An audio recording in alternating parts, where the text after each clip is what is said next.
राम राम जी सभी दर्शकों को। आज हमारे साथ एक बहुत ही विशिष्ट पैनल है। तीन बहुत अव्वल दर्जे के बैठकबाज।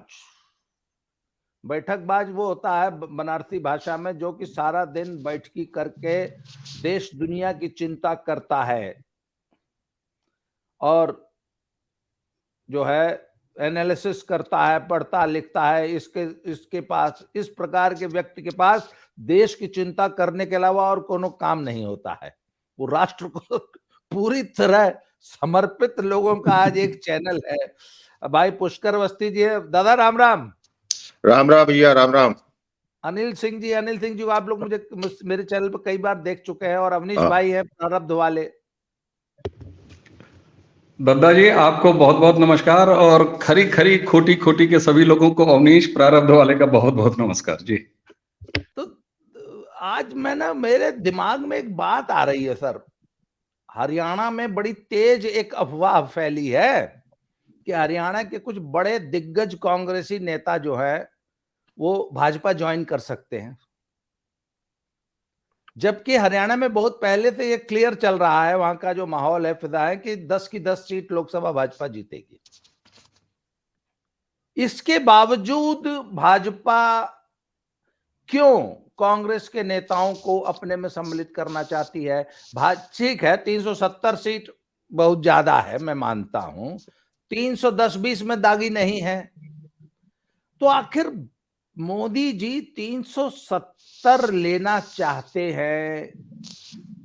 272 में मेजॉरिटी होती है, 320 ठीक ठाक कंफर्टेबल मेजॉरिटी होती है। एनडीए में 350 ले लेना एकदम हंसी खेल है आज मोदी जी के लिए। तो वाई 400, वाई 370? आखिर सर एक बार जब वो कारगिल युद्ध हुआ था ना, तो हमारी इंटेलिजेंस फेलियर में एक बहुत बड़ी बात सामने आई थी कि पाकिस्तानी सेना स्वीडन से स्नो बूट्स और स्नो गियर बहुत हैवी मात्रा में खरीद रही थी कारगिल से पहले, 3 महीना पहले। तो अंतरराष्ट्रीय एजेंसीज को इस पे निगाह रखनी चाहिए थी कि आखिर पाकिस्तानी सेना ये स्नो इक्विपमेंट, स्नो क्लोथिंग क्यों इतनी खरीद रही है, क्योंकि दे वर प्लानिंग फॉर कारगिल। तो सर मोदी जी 370 400 लेने के फिराक में है। पुष्कर दादा, क्या मतलब इरादा क्या है, चाहते क्या है?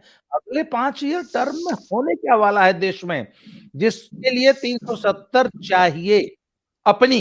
370 अपनी चाहिए, 400 425 सब मिला के हो जाए तो बहुत बढ़िया। आखिर क्या तैयारी है, क्या है? देखिए, ऐसा है कि मेरा तो स्पष्ट मानना है कि 370 एक गोल सेट किया है उन्होंने, एक प्रतीक है। बेसिकली उनका उद्देश्य जो है भारतीय जनता पार्टी को अपने बल पर नई लोकसभा में 2/3 बहुमत, स्पष्ट बहुमत है। और ये स्पष्ट बहुमत जो है उनको चाहिए संविधान के मूल स्वरूप, जिस स्वरूप में संविधान है, जो 1947 में वेस्टमिनिस्टर लोकतांत्रिक पद्धति को अडॉप्ट करने के हिसाब से पाश्चात्य देशों में जो लोकतंत्र था उसका कॉपी पेस्ट है।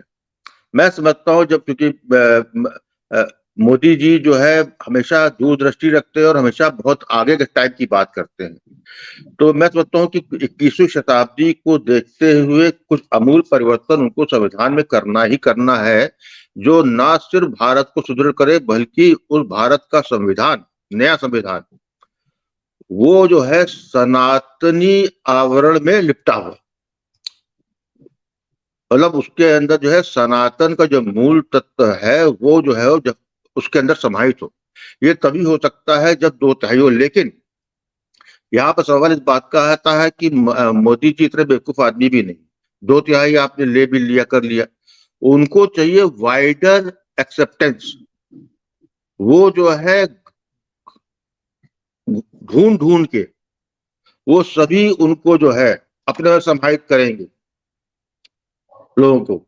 इसीलिए देखिएगा कि वो दक्षिण में बहुत मेहनत कर रहे हैं और दक्षिण से बहुत जबरदस्त परिणाम आएंगे, ताकि पूरब से लेकर पश्चिम तक और उत्तर से दक्षिण तक सारे प्रदेशों में भारतीय जनता पार्टी का जो है स्तंभ गड़ा रहे, ताकि जो है जो हम जो है संविधान में जब परिवर्तन को इस तरह का करेंगे तो उसकी सर्वग्राहिता हो, उसको जो है अपोज करने वाले उतने न रहे। क्योंकि देखिए इस लोकसभा चुनाव में एक चीज क्लियर हो जाएगी, जो विपक्ष हमारे पास आज है वो जो है अप्रासंगिक हो जाएगा और 2024 के बाद जो एक नए विपक्ष की तैयारी होगी। ये जो भी आज विपक्ष में आपको दिख रहा है ये समाप्त है, क्योंकि इनके पास जो भी नीति है, इनके पास जो भी उद्देश्य है, जो भी इनकी विचारधारा जैसी भी है, वो जो है आज के समय के से जो है पूरी तरीके से डोडो हो चुकी है, डोडो प्रजाति को प्राप्त कर चुके हैं। इसलिए जो है विपक्ष नया उदय होगा वो खुद ही ये करेंगे और 100% जो है इसके अंदर, क्योंकि जब मोदी जी कहते हैं कि अमृतकाल 2047 बड़ा अजीब लग रहा था, अब वो बात कह रहे हैं जो उन्होंने कहना चालू की है कि अगले 1000 साल के लिए भारत और सनातन की सुदृढ़ता, चलिए 1000 साल तो बहुत बड़ा पीरियड हो गया, लेकिन उद्देश्य उनका यही है कि लंबे काल तक कुछ ऐसे परिवर्तन हो जाएं ताकि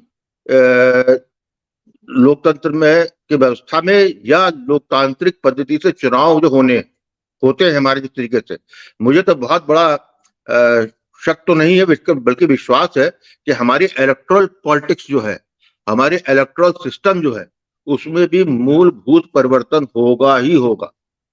हम जो है अब वो किस रूप में होगा मैं नहीं समझता, मैं अभी तक मैं उस पर ज्यादा नहीं समझ पाऊंगा कि भारत ऐसे विविधतापूर्ण देश और समाज में और कौन किस तरह से आएगा, लेकिन ये निश्चित रूप से है। दूसरी बात कि ये जो रीजनलिज्म का फंडा, जिसने डीएमके का नेता जो है ये बोल लेता बड़े आराम से कि ये तो कंट्री को एक भूखंड है केवल, वो जो है बहुत स्टैंपिंग होगी इस नए संविधान में, ताकि और ये रीजनलिज्म का जो भूत है ना वो उतरेगा। मैं देख रहा हूं वेरी स्ट्रॉन्ग सेंट्रल केंद्र, उसके साथ में वेरी रिस्पॉन्सिबल स्टेट, जो भी राज्य का गवर्नेंस होगी उसमें फिस्कल डिसिप्लिन थ्रू संविधान आएगा, कॉन्स्टिट्यूशन से। ये अब उसकी जिस तरीके से ममता बनर्जी ने सीबीआई को हाईकोर्ट के आदेश के बाद भी नहीं किया, तो मैं समझता हूँ कि ये सब राज्य सरकारों को उद्दंड बनाने की इतनी भूमिका इस संविधान में मौजूद है।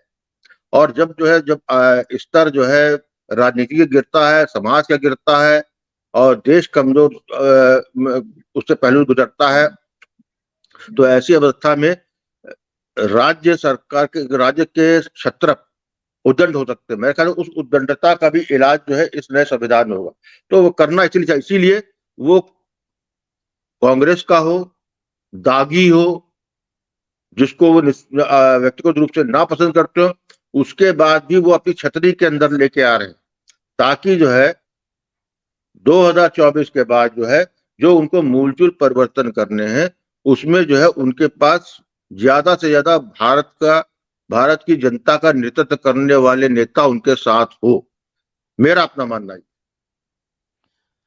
अनिल भाई, दादा ने ब्रॉडर अपना पर्सपेक्टिव तो रख दिया, आप मुझे कुछ ऐसे रिफॉर्म्स पिन पॉइंट कर सकते हैं जैसे जो मेरी समझ कहती है भाई भारत में जुडिशियल रिफॉर्म्स की बड़ी सख्त जरूरत है। आज भी 40-40 साल तक जो मुकदमे लंबित रहते हैं और जुडिशियल रिफॉर्म्स जो है उसको अपोज करने वाली एक बहुत स्ट्रांग लॉबी है। उसके अलावा मोदी जी का सपना है जो है वन नेशन वन इलेक्शन, ऐसे रिफॉर्म्स, क्या Modi ji presidential form of government भी ला सकते हैं? क्या आखिर ऐसे कौन से बिग टिकट रिफॉर्म्स हैं जिसके लिए मोदी इतनी तैयारी कर रहे हैं? 2-3 पॉइंट्स पिन पॉइंटेड बताइएगा। पहले तो भाई दो को पैनलिस्ट हमारे हैं, दोनों को राम राम। इन लोगों के साथ स्टेज शेयर करना अपने आप में एक बहुत बड़े सौभाग्य की बात है, गर्व का विषय है मेरे लिए। और दादा ने मोटा मोटी सब कुछ कही दिया है। मोटी बात यह है कि लोकसभा में 370 की बात वो कर रहे हैं और 2/3 बहुमत जो है वो करीब 350 पे हो जाता है, 355 या ऐसे कुछ फिगर आएगा। लेकिन 367 राज्यसभा में जो है अभी तक इनका बहुमत नहीं है। तो अब ये जो हर अरे गहरे जो भी हो, जिसके खिलाफ जिसकी जो भी छवि हो, सबको लिए जा रहे हैं, वो अपने अपने अंदर समाहित किए जा रहे हैं। तो इसका उद्देश्य यही है कि अधिकांश राज्यों में भी सरकार हमको बनाना है और फिर उसके माध्यम से राज्यसभा में भी 2/3 बहुमत प्राप्त करना है। तो ये कम से कम समय में प्राप्त करने के लिए इससे अच्छा कोई तरीका नहीं है कि जो भी आपके विरोधी हैं उन्हीं को आप सीधे लपेट लीजिए। बाद में विचारधारा में जो है उनकी कंडीशनिंग हो जाएगी बाद में। अभी तो फिलहाल वो दल में आए। तो इस रास्ते से चल करके जो है वो राज्यसभा में 2/3 बहुमत हासिल करना चाहते हैं। रही बात उन बिग टिकट रिफॉर्म्स की, तो देखिए मोदी को डिकोड करना तो मैं नहीं समझता हूं कि मतलब उंगलियों पे गिने जा सकते हैं ऐसे लोग जो कर सकें, और हमारे जैसे लोग तो ये दावा कर ही नहीं सकते कि हम समझ गए हैं कि वो क्या चाहते हैं।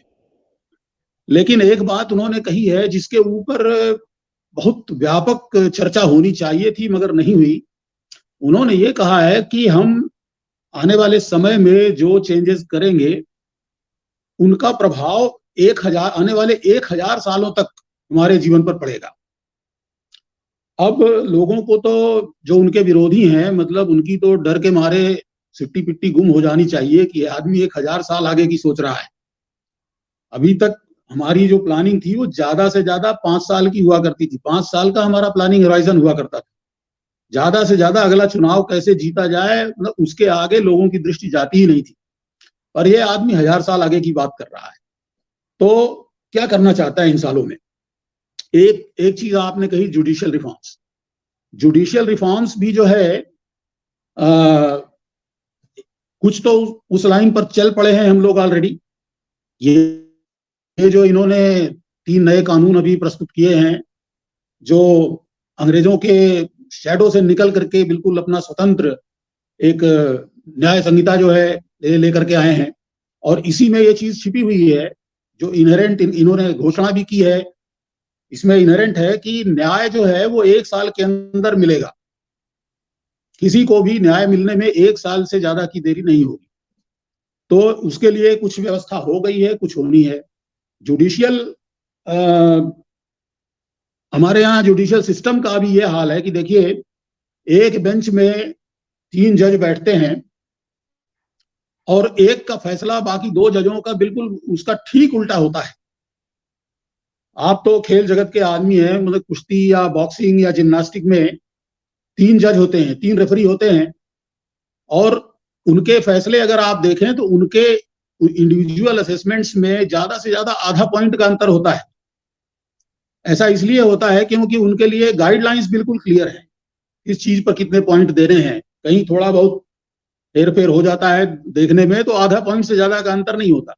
लेकिन यहाँ क्या होता है, यहाँ एक आदमी कुछ बोल रहा है, दूसरे आदमी के लिए भी वही गवाह, वही एविडेंस, वही सब कुछ, लेकिन उसका फैसला उसका ठीक उल्टा होता है। तो ये व्यवस्था बदलनी चाहिए। अब आप याद कीजिए, ये जो आधार कार्ड को लेकर के एक बेंच बनी थी, 3 जजों की बेंच थी, उसमें DY चंद्रचूड़ भी एक थे, वो मुख्य न्यायाधीश नहीं थे उस समय। तो उनका फैसला ये था, और उनके मिजाज का अगर एक आदमी और रहा होता तो वही फैसला जो है लागू हो जाता। उनका फैसला ये था कि आधार कार्ड जो है वो बिल्कुल व्यक्ति की निजता का हनन करता है और ये होना ही नहीं चाहिए। अब आप कल्पना कीजिए, आज की तारीख में आधार कार्ड जैसी व्यवस्था आपके पास नहीं होती तो ये डायरेक्ट बेनिफिट ट्रांसफर और इस तरह की जो स्कीमें चल रही हैं, मुफ्त में राशन वगैरह डिलीवरी की, ये किस तरीके से लागू होती। तो एक तो ये रिफॉर्म जो है अत्यंत आवश्यक है कि जजों के लिए भी एक कोई संहिता बनाई जाए जिसके आधार पर वो निर्णय ले, मतलब मनमाना निर्णय वो नहीं ले सकते। और दूसरी चीज जो है वो जजों के अपॉइंटमेंट को लेकर के है। ईमानदारी की बात यह है कि जजों का अपॉइंटमेंट जो है वो एक एडमिनिस्ट्रेटिव मैटर है, कोई जुडिशियल मैटर है ही नहीं वो, लेकिन उसको भी जो है छोड़ रखा है जुडिशरी के हाथों। तो ये तो चेंज होगी व्यवस्था। ये तो बहुत से लोग कह रहे हैं कि NJAC बिल जो लेकर के आए थे जिसको कि एक बार डिफेंड करना चाहिए था। कोर्ट ने उसको मान लिया कि ये जो है वो न्यायपालिका की स्वतंत्रता का हनन करता है, लेकिन उसको डिफेंड करना चाहिए था, नहीं किया किसी मतलब से। अच्छा, मोदी जी की मतलब एक विशेषता ये भी है कि क्या करना चाहिए ये तो बताने वाले बहुत लोग मिल जाते हैं, लेकिन वर्तमान व्यवस्था के अंदर रहते हुए ही कैसे उस काम को किया जाए, ये असली असली कैच जो है यहां पर है। अब देखिए, मोदी जी जो है वो सीए का कानून लेकर के आए, कृषि कानून लेकर के आए, बहुत अच्छी नीयत से, बहुत अच्छे कानून थे वो, लेकिन इसके बावजूद उसको लागू करने की जो प्रक्रिया उन्होंने अपनाई उसमें कुछ दोष तो रह ही गया, जिसकी वजह से वो लागू हो नहीं पाया। सीए अभी भी कह रहे हैं, रोज कहते हैं लागू कर देंगे, अभी तक नहीं किया। तो कैसे करना है ये उनसे बढ़िया और कोई जानता नहीं। वो किस तरह से करेंगे वो तो वही जाने। लेकिन जुडिशरी में एक तो रिफॉर्म हमने बताया कि जजों के लिए फैसले लेने के लिए भी जो है एक kind of lookup table type का, जिसमें बहुत ज्यादा दिमाग लगाने की जरूरत नहीं है, ये है तो ये फैसला देना है, ये है तो ये देना है। जजों के लिए भी जो है एक संहिता, और उनके अपॉइंटमेंट्स के जो तरीके हैं उसमें परिवर्तन।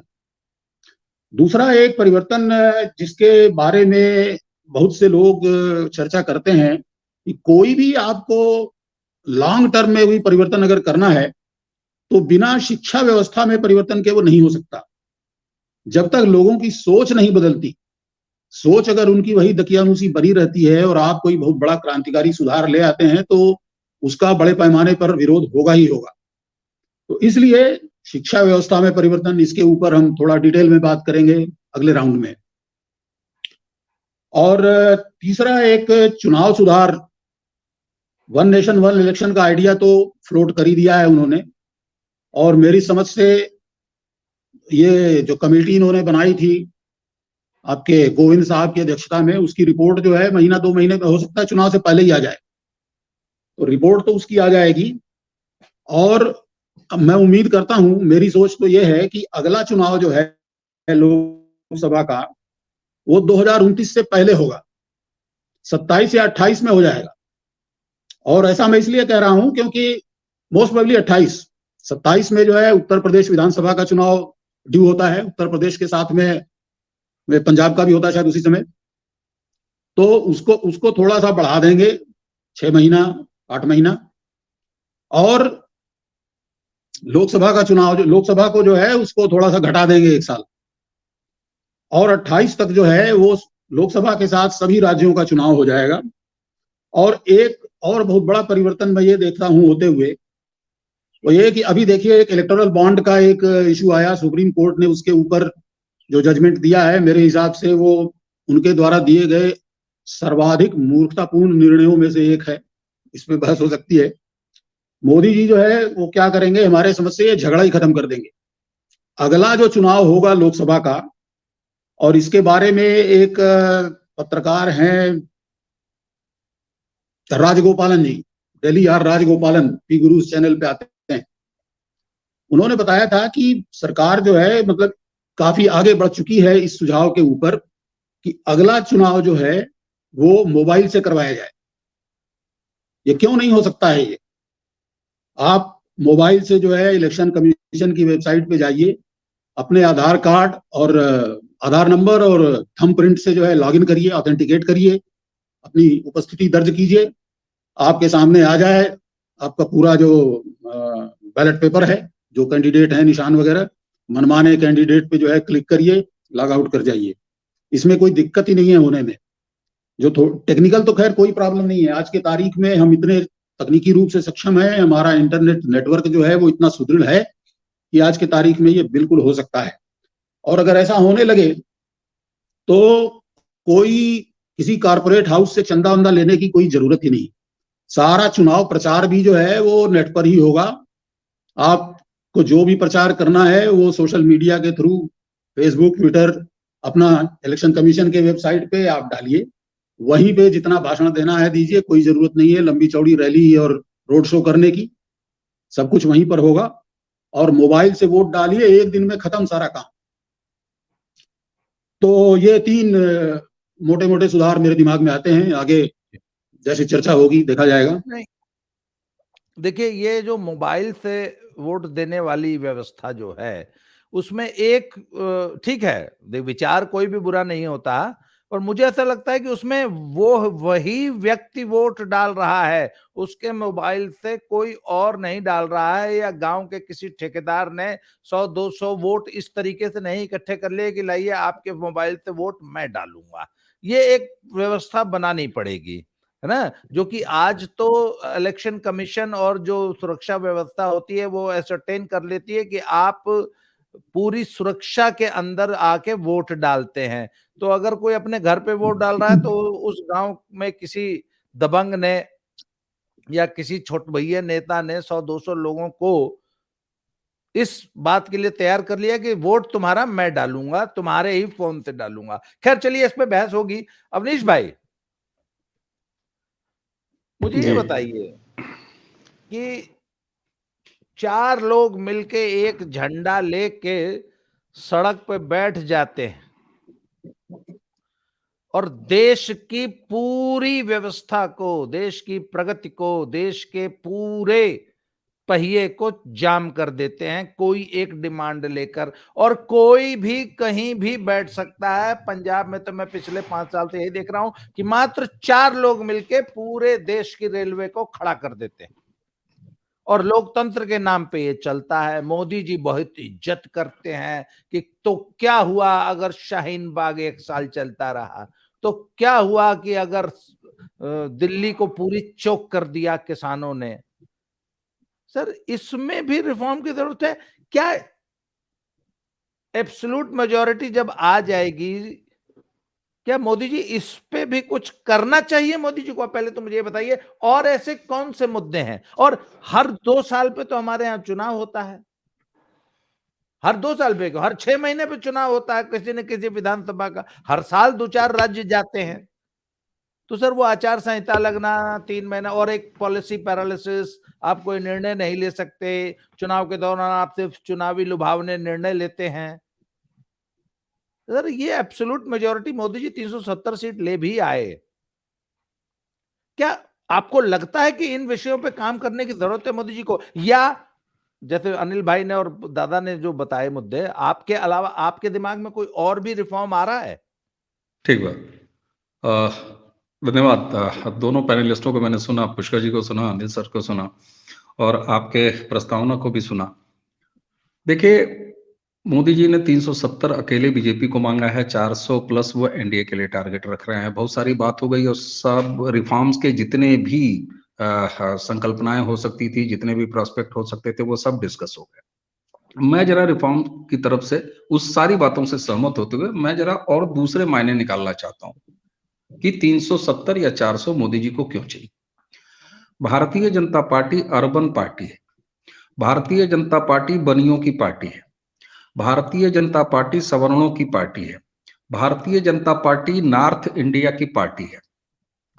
क्यों नहीं ये समझा जाए कि जिस हिसाब से नरेंद्र मोदी की आज की भाजपा सबको अपने अंदर समाहित कर रही है, कोई किसी बैकग्राउंड का हो, किसी भी कैपेसिटी का लीडर हो, किसी भी प्रांत से उसका ताल्लुक हो, एक तो सबसे पहले आ जाओ, दरवाजे खुले हुए हैं, एक चीज ये। दूसरी चीज कि जीत की पूरी संभावना के बाद भी उनके विपक्षी भी मान रहे हैं कि 2024 में नरेंद्र मोदी की सत्ता वापसी को कोई भी रोक नहीं सकता, न रोकने की स्थिति में है। उसके बावजूद 370 का नंबर क्यों अपने लिए मांग रहे हैं और 400 क्यों मांग रहे हैं? तो मुझे लगता है कि ये जो कुछ तमगे भारतीय जनता पार्टी के पास हमेशा से टंगे रहे हैं, और आपने ध्यान दिया होगा तो कांग्रेस के राहुल गांधी ने और खुद स्टालिन की फैमिली और बाकी लोगों ने इसी चुनाव के दौरान नॉर्थ वर्सेस साउथ खड़ा करने का प्रयास किया। आज भी जब 125 नॉर्थ साउथ इंडिया की सीटों की बात आती है तो बीजेपी जरा बैकफुट पे चली आती है। ठीक है, तो मैं इन तमाम रिफॉर्मों पर बाद में आऊंगा, सहमत भी हूं, लेकिन मुझे लगता है कि इसके राजनीतिक मायने अगर देखा जाए तो नरेंद्र मोदी जी ये चाहते हैं कि एक तो Bharatiya Janata party pan India national party बन जाए। भारतीय जनता पार्टी के पास इतना मजबूत बहुमत है 2014 में, 2019 में, उसके बाद भी बहुत से ऐसे राज्य हैं जहां उसका खाता नहीं खुला है। खाता खुलना बहुत चलिए एक बार को हटा देते हैं, वोट परसेंटेज की बात कर लीजिए तो बहुत कम है। इसलिए केरल में अगर वो मेहनत कर रहे हैं तो अपने वोट परसेंटेज के लिए कर रहे हैं। घलुआ में कुछ अगर इनाम में उनको सीट मिल गई तो वाह वाह, बहुत अच्छा, एक अच्छी प्रेजेंस चाहते हैं। तमिलनाडु में जिस तरीके से हार्डकोर ग्राउंड पर वो मेहनत करा रहे हैं, अन्नामलाई जैसे व्यक्ति को प्रमोट कर रहे हैं। मुझे अटल बिहारी वाजपेयी और नरेंद्र मोदी का वो संबंध याद आ जाता है, जिस तरीके से हाथ में हाथ डाले अटल बिहारी और नरेंद्र मोदी, जिस तरीके से नरिश हो रहे थे नरेंद्र मोदी उस समय में, वह वैसा ही कुछ मैं अन्नामलाई के साथ नरेंद्र मोदी का वो केमिस्ट्री देख रहा हूं। तो वहां भी आप देखिए रिसेंट सर्वे में 5 सीटों की बात की जाने लगी है, बेहद महत्वपूर्ण है। केरल में 2 सीटों की बात की जाने लगी है, ये बेहद महत्वपूर्ण है। और सीट और वोट परसेंटेज क्यों बड़ा इंपॉर्टेंट है, उसका सबसे अच्छा उदाहरण है बाबा जी बंगाल। बंगाल में आप देखिए वोट शेयर धीरे धीरे बढ़ते बढ़ते आपको 18 सीटों तक ले आया। तो मुझे लगता है कि नरेंद्र मोदी इन तमाम ताकत हासिल करके कुछ रिफॉर्म करने के साथ ही साथ उनका यह भी एक प्रयास है कि भारतीय जनता पार्टी असल मायने में नेशनल पार्टी बने, जिसकी प्रेजेंस पूरे भारत के सभी राज्यों, केंद्र शासित प्रदेशों और हर जगह हो। इसलिए 2 फ्रंट पे काम हो रहा है। आप देखिए तो एक तो वो सीट मांग रहे हैं और दूसरा वो हर किसी का अपने अंदर शामिल कर रहे हैं। अब यहाँ जो विपक्षी हैं या जो आलोचक है वो ये कहते हैं कि साहब भारतीय जनता पार्टी का कांग्रेसीकरण हो रहा है। याद कीजिए अटल बिहारी वाजपेयी के समय में एनडीए जब थी, उसने सत्ता में आने के लिए अपने कोर इशू यही 370, यही राम मंदिर का एजेंडा कॉमन मेमन प्रोग्राम से बाहर रखा था। यानी अगर समझौते की बात करें सिद्धांतों से, अपने पॉलिटिकल एजेंडे से, तो उस समय हुए थे, वो उस समय की जरूरत है, इस बात से मैं इनकार नहीं करता हूं। 2014 ऑनवर्ड्स जो भारतीय जनता पार्टी है उसके अंदर एक बदलाव आया है। इनका लिस्ट ऑफ प्रायोरिटीज फिक्स है, मतलब हमको ये काम करना है। अगर तुम बहुत बड़े छत्रप हो, कोई पूरी पार्टी हो, तुम हमारे पास आना चाहते हो, हमारी विचारधारा से कोई ताल्लुक नहीं रखते हो, जैसा कि अनिल जी ने कहा है विचारधारा की बात है, वो देखा जाएगा कैसे आ जाएंगे। यहाँ महत्वपूर्ण यह है कि वो ये कहते हैं कि हम अपना कोई एजेंडा, कोई प्रोग्राम नहीं छोड़ेंगे। यानी अगर तुम धुर कांग्रेसी हो, तुम 4 पुश्तों से कांग्रेसी हो और आज अगर तुम भारतीय जनता पार्टी ज्वाइन कर रहे हो तो 370 हम हटा चुके, राम मंदिर बनवा चुके, अब मथुरा और काशी बनवाएंगे, बोलो हाँ, झंडा उठा लो। यूनिफॉर्म सिविल कोड लाएंगे, बोलो हाँ, झंडा उठा लो। हम अपना कोई कार्यक्रम नहीं छोड़ेंगे, हमारे झंडे के नीचे आके हमारे कार्यक्रम को आगे बढ़ाना है, तो तुम चाहे किसी बैकग्राउंड के हो। ये एक बड़ा फर्क है। तो ये विस्तार 2 तरीकों से हो रहा है। एक विस्तार हो रहा है नंबर्स में, दूसरा विस्तार हो रहा है पार्टी की हर जगह प्रेजेंस में। पार्टी की हर जगह प्रेजेंस के विस्तार में आपको किसी बैकग्राउंड से, किसी राज्य से कोई भी व्यक्ति आए, आपके एजेंडे पे काम करने के लिए आए, आपका झंडा उठाने के लिए आए, उसका स्वीकार किया जा रहा है भारतीय जनता पार्टी में। इसलिए कांग्रेसीकरण नहीं हो रहा है, मैं ये इस बात से बिल्कुल इनकार करूंगा, बल्कि जो आ रहे हैं उनका भाजपाई कर्ण करके भारतीय जनता पार्टी ले आ रही है। और बाकी अनिल जी ने कहा है विचारधारा तो सीख ही जाओगे। अरे भाई 2 दिन शाखा में जाओगे, तीसरे दिन ऐसे करके नमस्ते सदा वसले मातृभूमि तुमको आने लग जाएगा। तो ये सोहबत का असर होता है। रही बात रिफॉर्म्स की, तो देखिए अनिल जी ने कहा, मैं हाथ जोड़ता हूं, नरेंद्र मोदी जी को मैं प्रिडिक्ट नहीं कर सकता, बिल्कुल नहीं कर सकता। रही बात संविधान में बदलाव की, संविधान में ऑलरेडी इतने संशोधन हो चुके हैं कि अब अगर उसकी जिल्द बदल दी जाए तो कोई बहुत ज्यादा फर्क नहीं पड़ना है। हमारे पहले पुष्कर ने और अनिल जी ने दोनों ने ये कहा कि बहुत सारे फैसले उस तरफ चल चुके हैं जहां तक जुडिशियल रिफॉर्म्स की बात है, तो उसको भी एक प्रक्रिया के तहत आ रहा है। यूसीसी वगैरह जैसे प्रोग्राम है तो वो नंबर आएगा तो वो हो जाएगा। इसके अलावा जो मैं एक चीज देख रहा हूं, वन नेशन वन इलेक्शन के मामले में मैं थोड़ा सा अनिल जी से, देखिए मैं फैक्ट आपको बता दूं, जो वस्तु स्थिति है कि अगर देखा जाए तो अगला लोकसभा चुनाव 2029 में जब ड्यू हो रहा है, तो अगर वन नेशन वन इलेक्शन कराना पड़े तो लगभग 5 या 7 ऐसे राज्य हैं जो 2 साल की मियाद में फंसेंगे। कुल मिला के 2 साल की मियाद में फंसेंगे। मतलब मेरे कहने का मतलब ये है कि अगर 2029 में सबका चुनाव एक साथ कराना हो तो करीब कुछ राज्य ऐसे होंगे जो 2 साल पहले खत्म हो रहे होंगे। जो 27 की बात उन्होंने किया, यूपी ही है। ऐसे में एक बड़ा आसान सा रास्ता है। मैं उस संभावना को नकार नहीं रहा हूं कि थोड़ा पहले इलेक्शन हो जाए, लेकिन खींच के अगर 2 साल का एक्सटेंशन दे दिया जाता है उन तमाम सरकारों को, राज्य सरकारों को, तो 2029 के चुनाव में एक ऐसी स्थिति बन सकती है। और जैसा कि अनिल जी ने कहा कि 2 कदम पीछे हटो, 2 कदम तुम आगे आओ, यानी थोड़ा सा अर्ली इलेक्शन करा लो, 1-1.5 साल इनको बढ़ा दो और फिर बीच में आके कहीं 2029 के आसपास इलेक्शन हो जाए। 2024 में ही बहुत सारे लोग कह रहे थे 6-8 महीने पहले चुनाव होंगे, लेकिन ऐसी मुझे इसलिए संभावना नहीं दिखती 2029 में भी, क्योंकि नरेंद्र मोदी कभी भी तय जो स्टैंडर्ड मापदंड हैं, कम से कम कैलेंडर्स के, व्यवहार के, सिस्टम के, कब कहाँ होना चाहिए, कैसे होना चाहिए, कौन सी बात कब कहाँ कही जानी चाहिए, इसको वो जरा नेचुरली छोड़ देते हैं।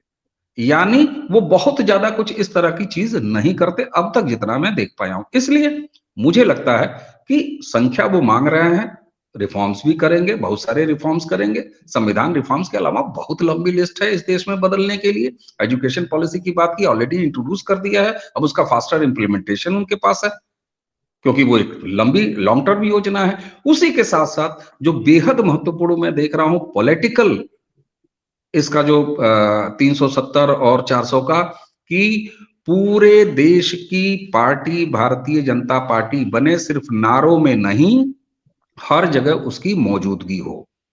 ये मेरा अभी शुरुआती है, फिर आगे देखते हैं। पुष्कर दा, जब मोदी जी ने स्वच्छ भारत अभियान शुरू किया था तो लोगों ने 2-4 साल जब बीत गया तो कुछ लोगों ने मेहना मारना शुरू किया, टॉन्ट करना शुरू किया कि क्यों हो गया, स्वच्छ भारत हो गया, कर लिए स्वच्छ भारत। तो मोदी जी ने एक बात कही थी कि आज आपको जो दुनिया के सबसे साफ सुथरे देश दिखाई देते हैं, एक जमाना था कि वो भी हमारे जैसे ही गंदे थे। खुद अमेरिका, इंग्लैंड में भी भयानक गंदगी, भयानक दुर्व्यवस्था थी। और जब उन्होंने ये संकल्प लिया कि हमें देश को साफ करना है, तो उनको भी 20-25 साल लगे। उन्होंने सिंगापुर का एक बहुत बड़ा उदाहरण दिया था। और सर, पिछले 10 सालों में मैंने जो महसूस किया है कि आज आपको रेलवे बहुत साफ सुथरी दिखाई देती है, क्योंकि रेलवे ने एक व्यक्ति को परमानेंट लगा रखा है कि भैया तुमको जो भी कोई कूड़ा फेंकेगा, लिटर करेगा, तो तुरंत तुमको उठा लेना है। अभी तक हम अपने देश को लिटर नहीं करना है, कूड़ा नहीं फेंकना है, ये नहीं सिखा पाए हैं। और मैं जालंधर की एक सबसे प्रेस्टिजियस, सबसे पॉश, बहुत महंगी एक रेजिडेंशियल कॉम्प्लेक्स में रहता हूं, जहां पे 15 लाख से नीचे की गाड़ी किसी के पास नहीं है मेरे अलावा। वो उन लोगों को जब मैं उस बेहद साफ सुथरे कॉम्प्लेक्स में गंदगी मचाते देखता हूं, तो मैंने कहा यार, इनको हम कब सिखा पाएंगे, या वो स्थिति कभी आएगी जबकि ये कूड़ा फेंकेंगे तो इनका 500 रुपए का चालान हो जाएगा। और एक बात और आपको याद दिलाऊं, गडकरी जी ने जो है ट्रैफिक नियमों का उल्लंघन करने पे बड़े मोटे मोटे जुर्मानों का प्रावधान किया था। अभी पीछे आपने देखा कि हिट एंड रन केस में जब आपको उन्होंने नियम बनाया, कानून बनाया कि किसी थाने में जाकर रिपोर्ट करना है, तो सभी ट्रक ड्राइवरों ने जो है चक्का जाम कर दिया। और गडकरी जी ने जब रेड लाइट जंप करने और हेलमेट ना पहनने पे, सीट बेल्ट ना लगाने पे भारी जुर्माने का प्रावधान किया, तो मैंने सुना है कि मोदी जी ने खुद ही उनको बुला के कहा कि का चाहत हुआ, अगला चुनाव लड़े देबा कि ना। खुद गुजरात में जो है कैमरा से जब होने लग गए चालान, तो मैंने सुना एक ही दिन में 32 या 34,000 चालान हुआ था, तुरंत सरकार को वो वापस लेना पड़ा। आपको लगता है कि अगले 5 साल में मोदी जी इस दिशा में कोई पुष्कर दादा थोड़ी सी सख्ती, जैसे मैंने सुना है कि सार्वजनिक स्थल पर मूतने पर आजकल इंदौर में चालान हो रहा है, या चंडीगढ़ में आप बिना हेलमेट के मोटरसाइकिल पे खुद बैठ गए, या अपने पीछे वाली सवारी को भी अगर आपने बिना हेलमेट, मतलब डीजीपी एडीजीपी के लड़के का चालान किया था ऊंची आवाज में म्यूजिक बजाने पे, या क्या मजाल है चंडीगढ़ में आप गाड़ी चलाते हुए फोन सुन लें, पर ये चंडीगढ़ में ही है, सिर्फ उसके बगल में मोहाली में और पंचकुला में नहीं है। आपको लगता है कि अब वो समय आ गया है कि अगले 5 सालों में अब धीरे धीरे भारत की जनता को भी ये सिखाया जाए कि सुधर जाओ नहीं तो सुधार देंगे? क्या मोदी जी अगले 5 साल में इस मुद्रा में जा सकते हैं? बिल्कुल, मेरा तो मानना बहुत पहले से इस बात का है कि 2024 के बाद का जो कार्यकाल जो है, अगला जो होगा वो बड़ा कष्टकारी होगा लोगों के लिए, और डेफिनेटली जाएगा। उसका कारण भी है, उसका कारण ये है, मुझे यही डर लग रहा है बिल्कुल है, कि अब की डरना बार चाहिए। वाला जो मोदी होगा देखिए, अब डंडा तक जो है लेके आपने करने के मूड में नहीं है। हाँ, आपके संविधान ने और आपकी जो जो तंत्र आपने स्थापित किया था सन 47 के बाद से, या जो आपका बौद्धिक जमात थी या बुद्धिजीवी था, उसने भारत की जनता को एक चीज सिखाई है, वो है राइट, अधिकार। इस पूरे 7 दशकों में भारतीय जनमानस से अधिकार से कर्तव्य गायब हो गया। अब बिना कर्तव्य के, ड्यूटी के, कोई समाज कभी होता ही नहीं। और मोदी जी जिस तरीके से सेल्फ डिसिप्लिन के व्यक्ति हैं, जिस तरीके से उन्होंने अपना जीवन को डिसिप्लिन किया है, और जिस तरीके से पिछले 10 साल से भारत की जनता से उसकी अपेक्षा भी करते रहे, लेकिन क्योंकि हम लोग बिगड़े हुए लोग हैं, तो बिना कष्ट पाए हुए हम जो है अपना अधिकार छोड़ के कर्तव्य के रास्ते पर नहीं बढ़े। यहाँ पे मैं आपको बहुत महत्वपूर्ण बात बता दूं कि हम जिस फेज ऑफ लाइफ में है, या जिस काल में है, जिस दशक में है, ये उठा पटक का दशक है। क्योंकि अभी आपको 24 में जो कुछ दिख रहा है, मैं आप बता रहा हूँ गारंटी करके, 1 आध साल के बाद जो है पूरा विश्व का संतुलन बिगड़ेगा। और उस वक्त जो है, उस काल में कोई भी देश अपने देश के अंदर झांकने के अलावा दूसरे देश में झांकेगा नहीं। ये जो है राजनीतिक रूप से, साथ में सामाजिक रूप से, ये मैं टर्मोइल देख रहा हूं वेस्टर्न वर्ल्ड में, जो आपको जो है आप पे जो है जो कुठारघात करते हैं, आपकी आलोचना करते हैं, उन देशों का समाज जो है चरमराता में देख रहा हूं, टूटता देख रहा हूं, उनकी अर्थव्यवस्था डगमगाते देख रहा हूं। ऐसी अवस्था में आप देखिएगा भारत में जो है इंडिया सेंट्रिक हो जाएगा। ये जमाना जो है, हमने सारे तंत्र देख लिए धीरे धीरे, सृष्टि का नमन है परिवर्तन का। हमने भी जो है राज्य करने की जो विधा होती है, तरीके होते हैं, डिफरेंट डिफरेंट काल से हम लोग चेंज करते रहे। और ये लेटेस्ट जो है आपका 20th सेंचुरी में ये नेशन थ्योरी आई, वन नेशन थ्योरी, और दूसरी आई डेमोक्रेसी। डेमोक्रेसी जो है उससे पहले अमेरिका ने, फ्रांस और जब आ गया था 3-4 जगह पे, लेकिन पूरे विश्व में जो है लोकतंत्र का एक मापदंड जो है शासन व्यवस्था बन गया। अब मैं देख रहा हूं जिस तरीके से लोकतंत्र, बहुत ज्यादा लोकतंत्र या बहुत ज्यादा डेमोक्रेसी का जो दुष्परिणाम होते हैं समाज में और राष्ट्र में, वो अब हम हर जगह देख रहे हैं। हम और आप जो है अपने सामने इसी डेमोक्रेसी में एक ध्रुव तारे की तरह से अमेरिका था, उसको मैं चरमराता हुआ देख रहा हूं। वहां पर जो है फ्रीडम ऑफ स्पीच और लोकतंत्र के नाम पे जो हुआ, जिसका खामियाजा हम भी भुगतते हैं, उसी तरीके से स्पेस देना, फ्रीडम ऑफ स्पीच का जो है कुप्रभाव यूरोप में होता हुआ हम और आप देख रहे हैं। ये जो है हम जा रहे हैं कन्फ्रंटेशन में। अब आप देखिएगा सेंट्रलिस्ट, जहां केंद्र मजबूत है, वहीं की ही सभ्यता, वहीं का राष्ट्र, वहीं का समाज बच पाएगा भविष्य में 2-3 साल में। मैं उसी रास्ते पे मैं भारत को जाता हुआ देख रहा हूं। भारत में बड़ा मुझे मानना स्पष्ट है, भारत जो है का केंद्र जो होगा, सेंटर होगा, will be more powerful. Centre प्रधान होगा केंद्रित हुआ, क्योंकि बिना डिसिप्लिन के हम नहीं सीखते, और बिना एक सशक्त केंद्र के, जो कि राज्य के भरोसे ना हो, राज्य केंद्र के भरोसे होना चाहिए। ये जो है, जिस तरीके से अमेरिका में स्टेट यूनियन ऑफ स्टेट है उनके यहाँ, वो अब जो है अलग अलग तरीके से अपने जो इमिग्रेंट्स आ रहे हैं, एक राज्य का गवर्नर अलग नियम बना दे रहा है, एक अलग बना दे रहा है। तो वहां वो जो हमको फेस आगे करना है, वो अमेरिका फेस कर रहा है। हम तो अभी तो मुंह से बोल रहे हैं, आज आप क्या समझ रहे हैं? चाहे आपकी द्रविड़ पॉलिटिक्स हो तमिलनाडु की, वो क्या किस दिशा में जा रही है? क्या आपका बांग्लादेश, ये बंगाल में ममता बनर्जी है, वो किस दिशा में जा रही है? उनका भी सपना जो है ग्रेटर बांग्लादेश का है, भलाई इसीलिए कर रहे हैं। आपका बॉर्डर पंजाब में क्या है? खालिस्तान का आपका वहां चालू है। तो मेरा क्या मानना है कि मोदी 3 जो है, he will be very very brutal for indiscipline people, indiscipline, और जो परिवर्तन होंगे, आप जो है वो परिवर्तन आपको जो है लोकतंत्र में, आप जो है केवल अधिकार की बात करना भूल ही जाइए। जो आदमी समझ गया इस बात को, वो बड़ा सुखी रहेगा। अब तीसरे टर्म में कोई दुनिया का देश किसी आपको आपकी गुहार सुनने वाला नहीं, किसी बुद्धिजीवी का, कि किसी मानवाधिकार का, क्योंकि जो जिसका तगमा लिए थे वो खुद ही बौने होते जा रहे हैं। तो इस वक्त का तीसरा जो मोदी होगा, वो अब वो ऐसा नहीं कि गोली डिक्टेटरशिप होगी, ऐसा बिल्कुल नहीं, लेकिन जो 2/3 मत मांग, 2/3 सीट मांग रहे हैं, वो इसीलिए मांग रहे हैं कि अपने दल में, नहीं तो वो कहता है कि एनडीए को 2/3 दिलाइए 370, ना, बिल्कुल नहीं, अपने स्वयं के पार्टी का हो, ताकि हम जो कुछ कर जाए वो फिर जो है पत्थर लकीर हो जाए।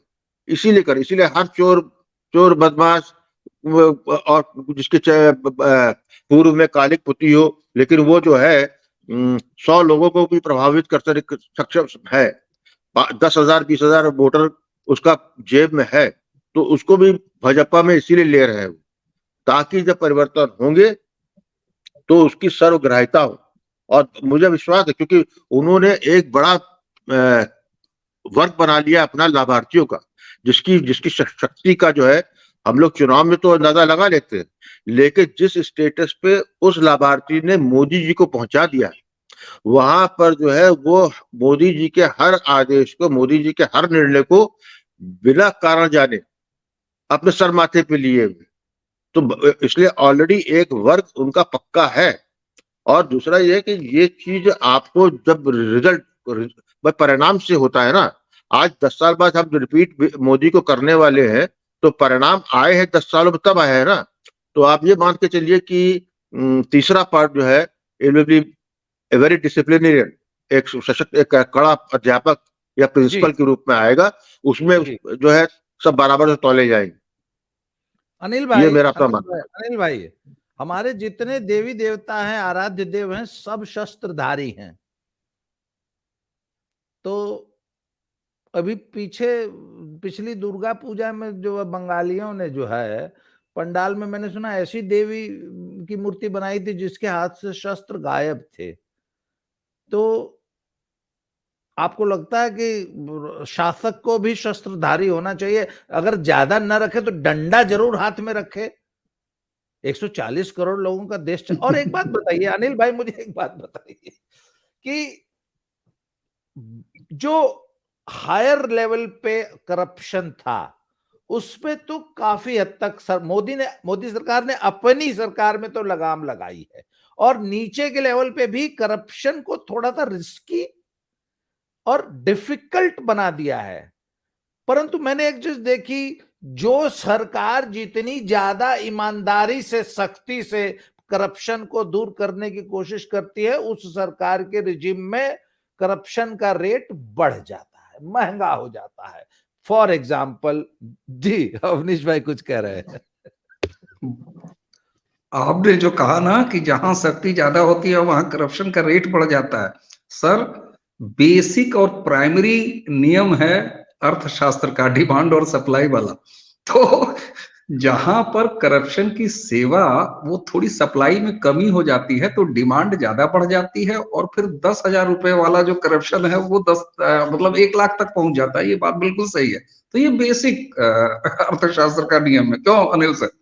अनिल भाई मैं आपको एक एग्जांपल देता हूं। दिल्ली में डीडीए के फ्लैट्स हैं, तीन मंजिला फ्लैट बनते हैं। तो जो सबसे ऊपर मंजिल वाला जो फ्लैट धारी था वो ऊपर 1-2 कमरा बना लिया करता था। जो सबसे नीचे वाला था वो अपने बगल में नीचे 1 कमरा बना लेता था, तो वो उसके ऊपर फिर 2 कमरे, 2 तल्ला और बन जाता था।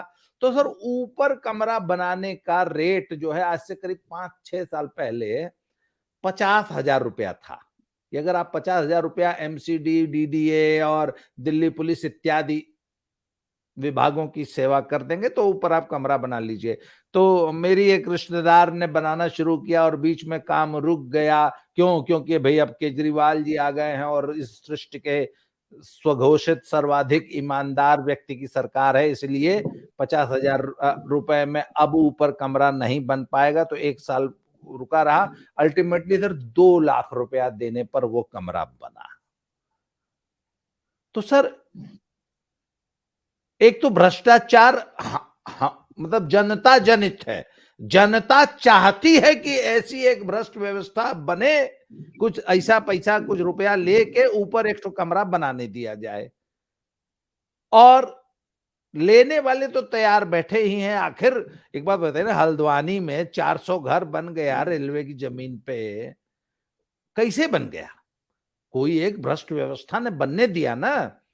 तो सर मैंने कहा कि राजा के हाथ में हथियार, तलवार वलवार, भाला वल्ला बेशक ना हो, डंडा तो होना ही चाहिए। तो आपको लग रहा है कि मोदी अगले 5 साल में वो डंडा लेके भी शासन करने के मूड में है, इसलिए 370 चाहिए इनको? देखिए, ऐसा है, जब तक एक उचित शिक्षा व्यवस्था के द्वारा सभी को सदाचारी नहीं बना दिया जाता, तब तक तो लठ का उपयोग करना ही होगा। अगर आपने, ईमानदारी की बात यह है कि मैंने अपने जीवन में तकनीकी किताबें छोड़ करके एक ही किताब पढ़ी है, उसका नाम है राग दरबारी। मैं समझता हूं आप सभी लोगों ने पढ़ी होगी।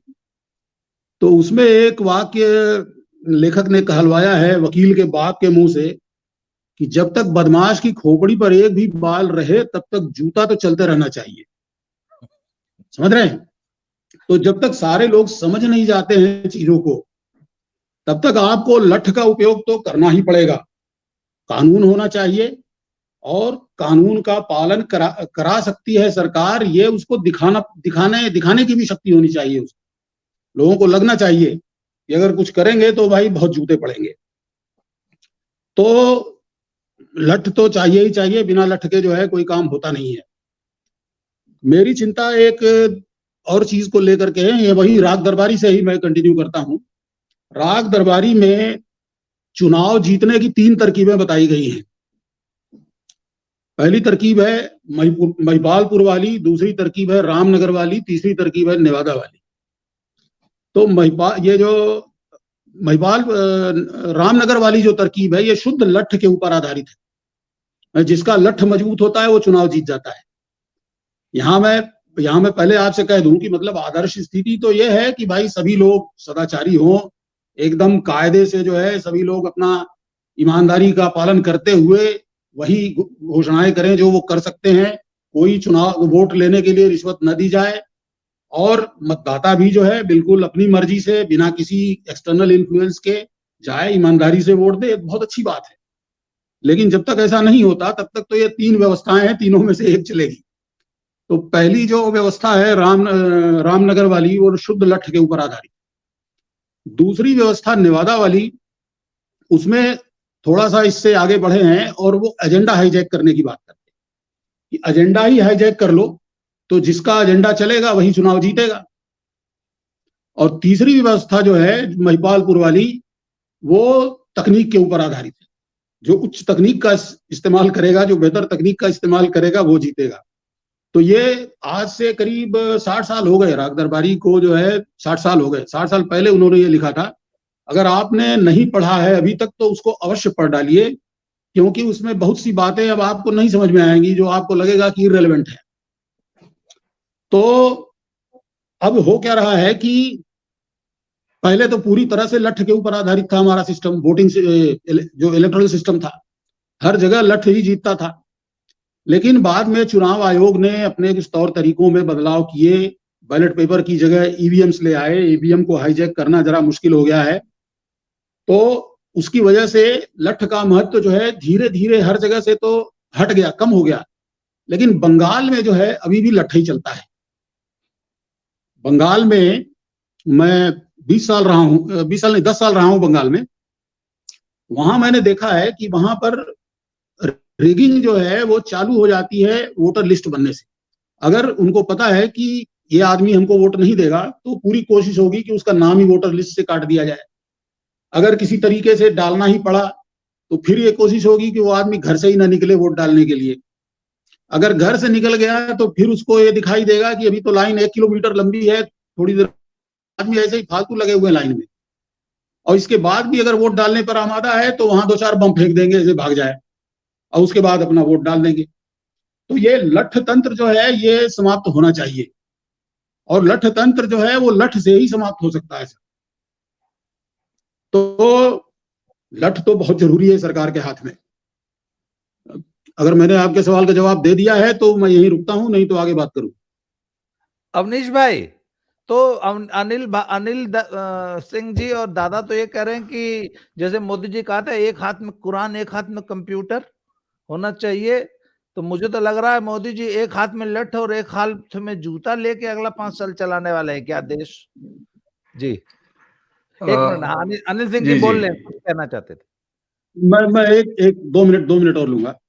देखिए 1909 में ऋषि अरविंद ने उत्तरपाड़ा में एक ऐतिहासिक भाषण दिया जिसमें उन्होंने बताया कि हिंदुत्व ही हमारा राष्ट्रीयत्व है, और सनातन धर्म की उन्नति में ही जो है राष्ट्र की उन्नति है और देश की उन्नति है।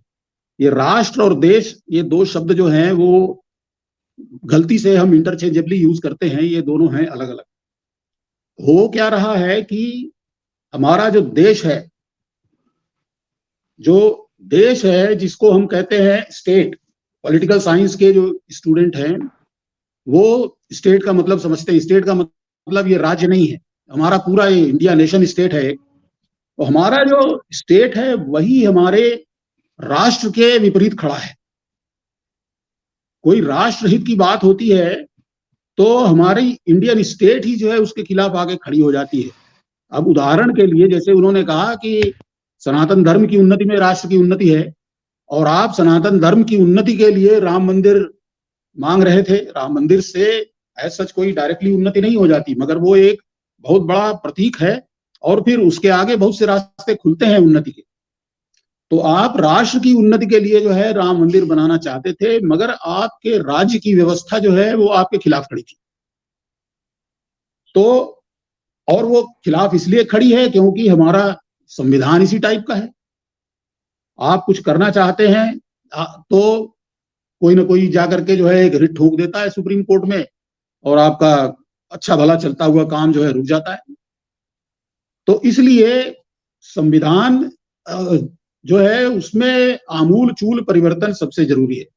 101 से ऊपर ही हो गए संविधान संशोधन, मुझे ठीक संख्या मालूम नहीं है, मगर संविधान का जो मूल ढांचा है वो नहीं बदला, वो अभी भी वही है।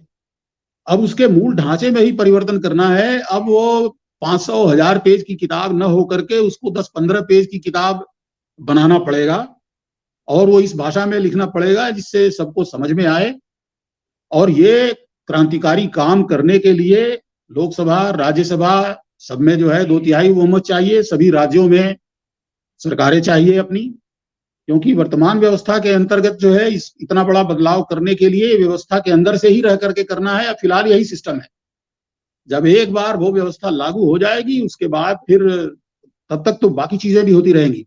और दूसरी चीज ये है कि भविष्य की बात जितनी अच्छी तरीके से 2 विद्वानों का मेरे दिमाग में आता है। एक तो है डॉक्टर अंकित शाह, पुष्कर दादा उनका इंटरव्यू कर चुके हैं अपने चैनल पे। वो एक ऐसे आदमी हैं जो बहुत क्लियरली देख रहे हैं, आगे आने वाली चीजों को बहुत क्लियरली देख रहे हैं, और मोदी जी को मुझे लगता है कि उनसे बेहतर तरीके से जो है कोई डिकोड नहीं कर पाता है। वो आपको बता रहे हैं कि हमारी व्यवस्था किधर को जा रही है। 1000 साल की जो मोदी बात करते हैं तो वो बताते हैं कि क्या क्या होने जा रहा है। मंदिर बेस्ड अर्थतंत्र हमारे यहाँ एक स्थापित होने जा रहा है। एक ऐसा अर्थतंत्र जिसके केंद्र में जो है विभिन्न मंदिर होंगे। आप देखिए ये पटना का जो महावीर मंदिर है, पटना का महावीर मंदिर जो है वो स्टेट के 5 सबसे बड़े अस्पताल चलाता है बिहार राज्य के। जो सबसे बढ़िया एजुकेशनल इंस्टीट्यूशंस हैं वो पटना का महावीर मंदिर चला रहा है। तो आने वाले समय में हमारी अर्थव्यवस्था जो है वो इन मंदिरों को प्राप्त जो होगा डोनेशन वगैरह उसी से चलेगी। और इसके लिए मंदिरों का जो है सुदृढ़ीकरण अत्यंत आवश्यक है। ठीक है, आस्था के केंद्र हैं वो तो अपनी जगह है ही, लेकिन हमारा अर्थतंत्र भी जो है वो उसी से चलेगा। जी अवनीश भाई, प्लीज आज की चर्चा को कंक्लूड करके फाइनल वोट ऑफ थैंक्स भी आप ही देंगे। ठीक बात है। अच्छा, जो वो पूछ दीजिए, मोदी जी के एक हाथ में जूता, दूसरे हाथ में आपने क्या दिया था? लठ। अच्छा, दूसरे हाथ में लठ। ठीक बात, ठीक बात। देखिए, हमारे दोनों जो विद्वान अग्रज हैं, दोनों ने बहुत विस्तार से बातें कही। मैं सीधे उसी पे आ जाता हूं। ऐसा है, मोदी जी ने राजदंड की स्थापना की है भारत हाँ, के संसद में। मैं इनफैक्ट ये कहना चाहता था कि मैंने कहा यार ये संगोल जो है ना ये राजदंड है। जिस राजदंड को पंडित नेहरू ने अपने टहलने वाली छड़ी, यानी सत्ता के लगातार चलने वाली छड़ी बनाकर प्रयागराज के एक शीशे वाली कैबिनेट में बंद कर रखा था, मोदी जी ने उसको उठाया है। और दर्शक याद करें, जिस तरीके से स्थापित करने के लिए उसको वो लेके चल रहे थे, और जहां उन्होंने स्थापित किया है, अब बिंब गढ़े दर्शक, तो वो कहां पर जाके स्थापित हुआ है और कितने ऊंचे तक स्थापित हुआ है। तो भारतीय लोकतंत्र के मंदिर, जो मोदी जी का शब्द है यानी संसद, उसमें उन्होंने राजदंड को स्थापित कर दिया है। अब उस राजदंड की जेरॉक्स कापियां, ले डंडा ते डंडा, अघोषित संपत्तियों वाला डंडा, कानूनी सुधार का डंडा, मैं तो कहता हूं 1 नेशन 1 इलेक्शन का डंडा। उसके बाद आपने जो कहा कि स्व आर्द्रता जल का प्रक्षेपण अगर कहीं दाएं बाएं करोगे तो वो पिछवाड़े आर्द्रता, वो पिछवाड़े वो डंडा, है ना। तो अब सदन में उन्होंने स्थापित कर दिया है, राष्ट्र ने स्वीकार कर लिया है राजदंड, और राजदंड से ही वो सारे दंड विकसित होंगे, जिन दंडों की बात यहां पर हम लोगों ने 1 घंटे के लगभग की है, जिसमें न्यायिक सुधार की बात, जिसमें इलेक्टोरल सुधार की बात, जिसमें एजुकेशन सुधार की बात, जिसमें करप्शन सुधार की बात, जिसमें कानूनी सुधार की बात, हर तरह की। तो मोदी जी का संकेत साफ है। एक चीज और याद दिलाऊंगा, 2014 में जब मोदी चुन के आए थे, उन्होंने कहा था कि कुछ कड़वे घूंट पीने पड़ेंगे, कड़वी दवाई पीनी पड़ेगी। फिलहाल हो सकता है कि बीच बीच में कड़वी दवाई दिया है, बंदी की बहुत सारी होगी, नोटबंदी, प्रॉपर्टी बंदी, करप्शन बंदी। तो एक तरफ बंदी की घंटी बजने वाली है, दूसरे तरफ राजदंड के इतने लाख कॉपियां बनेंगे कि वो कैसे भी होंगे, वो बांस से लेके छोटी छड़ी तक हो सकते हैं। बांस का कहाँ उपयोग होता है दर्शक जान लें, अनुमान कर लें। तो मुझे लगता है कि ये सारी चीजें हैं, हम लोगों ने लगभग 1 घंटे की चर्चा कर ली है, और चूंकि अब इस बदकुच्चन को समाप्त करने की जिम्मेदारी भी आपने मुझे दे रखी है, तो मुझे लगता है कि दर्शकों, एक नरेंद्र मोदी जिनकी जीत तय है 2024 के मुहाने पर खड़े होने के बाद, फिर भी नरेंद्र मोदी 370 मांग रहे हैं, और संभवतः भारत के अकेले वो प्रधानमंत्री हैं जिन्होंने सदन में खड़े होकर कहा कि 370 हमको चाहिए और 400 प्लस एनडीए को चाहिए। ये बात उन्होंने पहले देश की संसद में कही, और उसके बाद तब जाके राष्ट्रीय कार्यकारिणी के अंतिम दिन जब वो अपने भाजपाइयों को संबोधित कर रहे थे तब कही। अभी जनता से उन्होंने कहना शुरू ही नहीं किया है।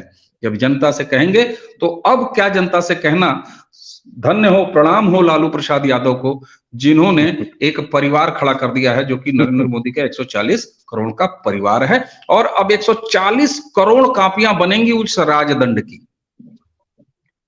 और जैसा अनिल सर ने जो बात बताई कि जब तक हम खुद एक नागरिक को तौर पर उतनी सूचिता को प्राप्त न कर लें, उतनी मैच्योरिटी न लें, यानी कि अगर 140 करोड़ भारतवासियों के हाथ में दंड है, तो अगर मैं गलती करूं तो आप एक जमा दें मुझे, और आप अगर गलती करें तो मैं जमा दूं आपको। संभवतः इस तरह की संकल्पना है और इसके लिए सीट चाहिए।